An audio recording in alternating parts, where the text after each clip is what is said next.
अच्छा, जो बेकन का स्टाइल है इसमें स्टाइल इज मैन, पहले स्टाइल इज मैन ये डेफिनेशन है स्टाइल की। स्टाइल एक इंसान की शख्सियत होता है, ठीक है।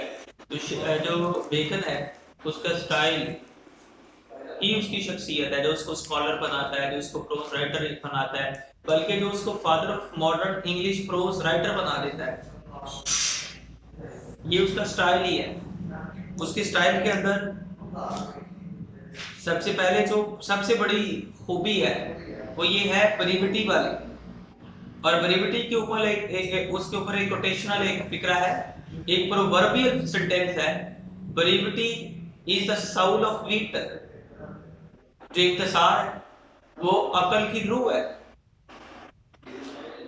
सबसे पहले आपने डिफाइन करना है स्टाइल इज मैन, उसके बाद आपने ये वाला एक प्रोवर्ब लिख देना है, brevity is the soul of wit वाला। स्टार्टिंग पे है the merits of Bacon's prose style have been variously estimated. हम इसके प्रोज स्टाइल का जो एस्टिमेशन लगाते हैं वो मुख्तलिफ एलिमेंट्स को कलेक्ट करके लगाते हैं। मेन टू से element of epigrammatics, elements of terseness, element of proverbs, maxims, reference, इन सारे एलिमेंट्स को हम मिला के हम मुकम्मल एक एस्टिमेशन बनाते हैं। Addison praises his grace. Steinbury admires his dazzling powers of rhetoric. ये एक बहुत बड़ा rhetoric है। Rhetoric कहते हैं expert of diction, expert of the selection of words। जो अल्फाज का बहुत बड़ा खिलाड़ी होता है, एक्सपर्ट होता है, उसको rhetoric कहते हैं। Hume calls him rather stiff and rigid, and many others fail to agree with any of these estimates. एक क्रिटिक है ह्यूम जिसका नाम है, वो इसको कहता है कि बड़ा रिजिड भी है, बड़ा स्टिफ, बड़ा सख्त किस्म का राइटर है, रिजिड है और स्टिफ है। And many other fails to agree with any of these estimation. इसके ऊपर जो इस तरह के कमेंट्स हैं, बहुत से क्रिटिक ऐसे हैं उन्होंने एग्री भी किया ह्यूम के साथ कि वो बड़ा स्टिफ है, वो बहुत रिजिड है। Many of the critics were not agree with this estimation. However, all admit that he is one of the greatest writers of English prose during the reigns of Elizabeth and James I. सब मानते हैं कि वो अपने दौर का बहुत बड़ा एसिस्ट था, इसी वजह से उसको fathers of modern English prose writer कहते हैं। जो पहला प्रोज राइटर था मॉडर्न इंग्लिश का नहीं, ओल्ड इंग्लिश का, उसका नाम था Alexander the great, king of Essex. और ये मॉडर्न इंग्लिश प्रोज राइटर उनका फादर है। आगे एक एलिमेंट लेते हैं जो इसको एक ग्रेट राइटर बनाता है, वो है एलिमेंट ऑफ एपिग्रामेटिक टर्सनेस। इसके अंदर एक एपिग्रामेटिक टर्सनेस पाई जाती है। The most obvious quality of Bacon style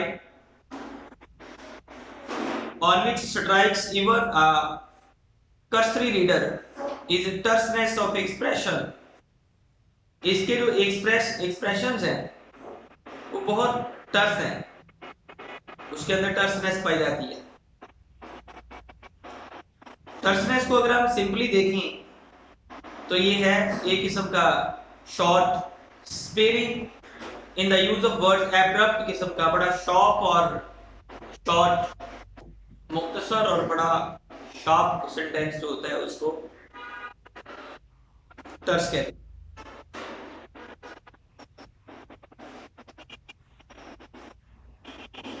and एपिग्रामेटिक shortness, और इसके अंदर एपिग्रामेटिक शॉर्टनेस भी पाई जाती है।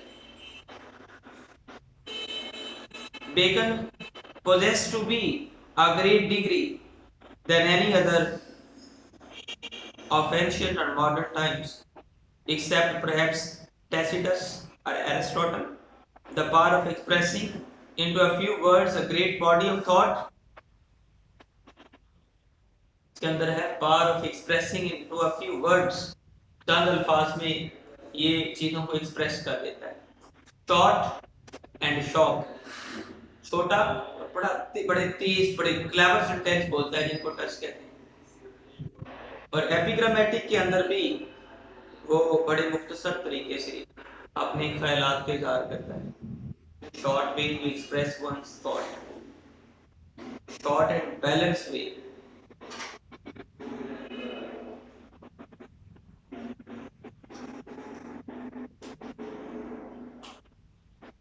उसके बाद एक लाइन छोड़ के नीचे लिखा हुआ है वो एफरिस्टिक भी है। एफरिस्टिक, एफरिस्टिक भी कहते हैं जो मुहावराती अंदाज कोटेशन इस्तेमाल करे उसको एफरिस्टिक कहते हैं। देखें, is one of the most quotable of English writers, a large number of his observations have become proverbial, जो प्रोवर्ब इस्तेमाल करे, मुहावरे इस्तेमाल करे, and popular household common places, और बड़े मशहूर हर जगह पे इस्तेमाल करने वाले सेंटेंसेस इस्तेमाल करे, उसको एफरिस्टिक कहते हैं। इसका जो स्टाइल है वो एफरिस्टिक भी है। समझ आई ना? अभी तक हमने 3 वर्ड यहाँ से कलेक्ट किए हैं, एक टर्सनेस, एक एपिग्रामेटिक स्टाइल है, इसके सेंटेंसेस में टर्सनेस पाई जाती है, एपिग्रामेटिक है, और तीसरा एफरिस्टिक है। एपिग्राम, एपी तो ग्राम्स, एपिग्राम्स का जो एक लाइन सुन ले, a pithy saying, a remark expressing an idea in a clever and amusing way, एक छोटा सा ऐसा कॉल जो आइडिया को बड़ा amusing तरीके से और मुख्तसर तरीके से एक्सप्रेस करे, उसको एपिग्राम कहते हैं। समझ आई? ये मैं गूगल के अकॉर्डिंगली उसकी डेफिनेशन बता रहा हूँ। is one of the most quotable of English writers. A large number of his observations have become proverbial and popular household commonplaces.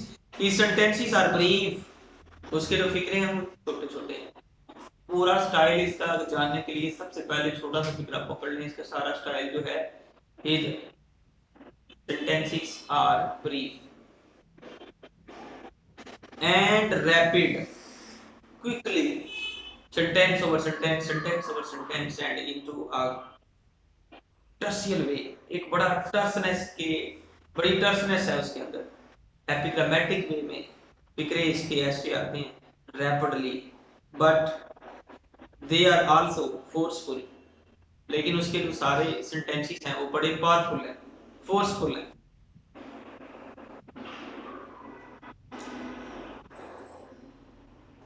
As Dean Church points out that come down like the strokes of a hammer, वो कहता है उसके फिक्रे ऐसे आते हैं, dean church कहता है जैसे एक बंदा थोड़ा चलाता है ना, थोड़ा चलाते हुए एक थोड़ा, दूसरा, तीसरा आता ही जाता है, अगला थोड़ा। This is actually the way of his sentences to emerge, इस अंदाज से उसके सेंटेंसेस पैदा होते हैं। ये कौन सा अंदाज है?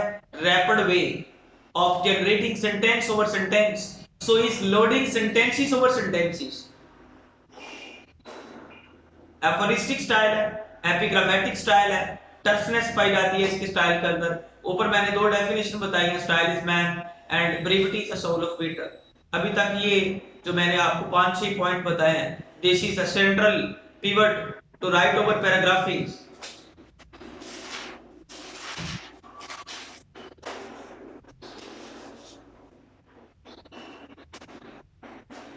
आगे इसने टर्सनेस की वजाहत की है। This terseness and brevity he acquires by avoiding superfluous epithets and leaving out conjunctions and connectives. We cite at random only a few examples of his concentrated expressions. Connection नहीं इस्तेमाल करता ये अपने सेंटेंसेस के अंदर शुरू में, बाद में कनेक्शन को इस्तेमाल किया था। कनेक्शन से मुराद है कंजंक्शंस, therefore, thus, hence, इस तरह के एक फिक्रे और दूसरे फिक्रे को जोड़ने वाले जो अल्फाज हैं, कनेक्शंस, वो इस्तेमाल नहीं करता। इस तरह की टर्सनेस पाई जाती है उसके सेंटेंस, उसके स्टाइल के अंदर, जैसे crafty man condemn studies, simple man admires them, wise man use them, for they teach not their own use, that is a wisdom without them and won by observation. ये इसका style है कि जैसे एक phrase के ऊपर दूसरा phrase, दूसरे crafty man condemn study, simple man admires them, wise man use them, ये थोड़े चल रहे हैं। Sentence over sentence, this is actually like the stroke of a hammerer, ये थोड़े चलाने वाले के स्ट्रोक की तरह है। phrases over phrases, sentences over sentences. So this is going to be loading. ये लोड हो रहा है यहाँ. Reading makes a full man, conference a ready man, and writing an exact man. These are the strokes. ठीक है ना. और देखें नॉलेज से बड़े भरे हुए हैं. इसका जो स्टाइल है प्रैग्मेटिक है. नॉलेज से कैसे भरे हुए हैं, एक एक फिगरे को आपको खोलना पड़ेगा. Reading makes a full man, conference a ready man, writing an exact man. पढ़ने से आप बनते हैं फुल, लेकिन अगर आप गुफ्तोशनीद करेंगे कॉन्फ्रेंस तो आप बनेंगे ready. First you are full, then you are ready, और उसके बाद तीसरी स्टेज है कि आपने बनना है एग्जैक्ट मैन. वो कैसे बनेंगे? By writing. Reading, conversation, communication, conferences, then writing. Writing will make you exact man, conference will make you a ready man, और फर्स्ट वाली जो स्टेज है reading will make you a full man. ये जो सारे सेंटेंसेस हैं, all these sentences form a single paragraph. एक paragraph की ये सारे फिक्रे हैं. एक एक पैराग्राफ जो है ना कूट कूट के मीनिंग से और भरे हुए, मीनिंग से भरे हुए. कम अल्फाज है मीनिंग से आते. एक एक फ्रेज को खोलेंगे तो पैराग्राफ पूरा लिख सकते हैं उसके ऊपर.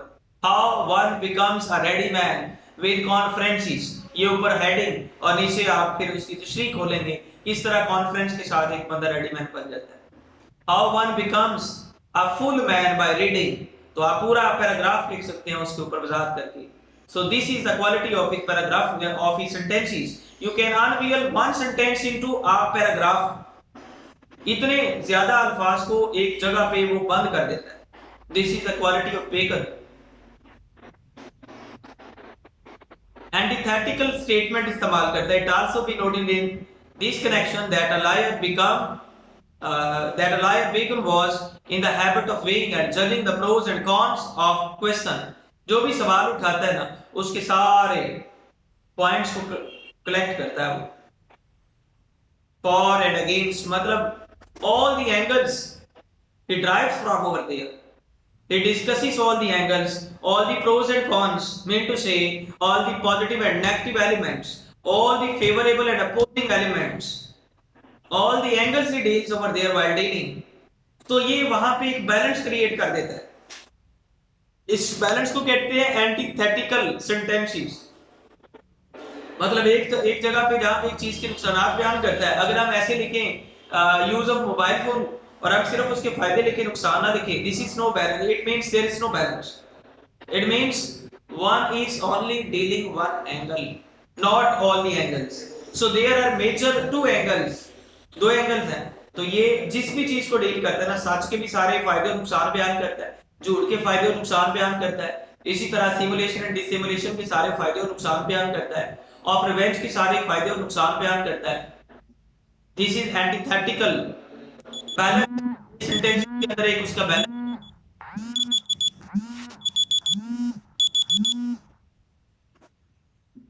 आगे है कोटेशन एंड एलुजन्स. ये कोटेशन का इस्तेमाल करता है, एलुजन का इस्तेमाल करता है. इधर लिखा हुआ है बिगिनिंग, तो ये इंट्रोडक्शन लेता है, डिफाइन करता है स्टार्ट पे. उसके बाद इसकी जो है फ्लेक्सिबिलिटी पाई जाती है. जो ह्यूम एक क्रिटिक था उसने कहा कि रिजिड भी है और इसके अंदर फ्लेक्सिबिलिटी नहीं है, रिजिड है. फ्लेक्सिबिलिटी इसके अंदर है. बेकन की फिर विट को डील करें, उसकी इमेजरी को डील करें, और बहुत बड़ा रिटोरिक है. मैंने कहा कि जो अल्फाज में खिलाड़ी होता है, मैंने इधर लिखा प्ले ऑफ वर्ड्स और सोर्सेस ऑफ डिफिकल्टी. बड़े बड़े मुश्किल सोर्सेस से वो नॉलेज इकट्ठा करता है. मतलब मिथ्स से लेके आता है, साइंस से लेके आता है, फिलॉसफी से लेके आता है, हिस्ट्री से लेके आता है, दूर दूर से रेफरेंसेस लाके रखता है. यहाँ पे he is not an easy writer. बड़ी मेहनत और जान मार के अपने नॉलेज को कलेक्ट करके एक जगह पे बंद करता है वो एक ऐसे के अंदर. तो ये है इसके ऊपर. फिर कंक्लूड कर देना है. कंक्लूड में आपने सारे एलिमेंट्स को जमा करना है.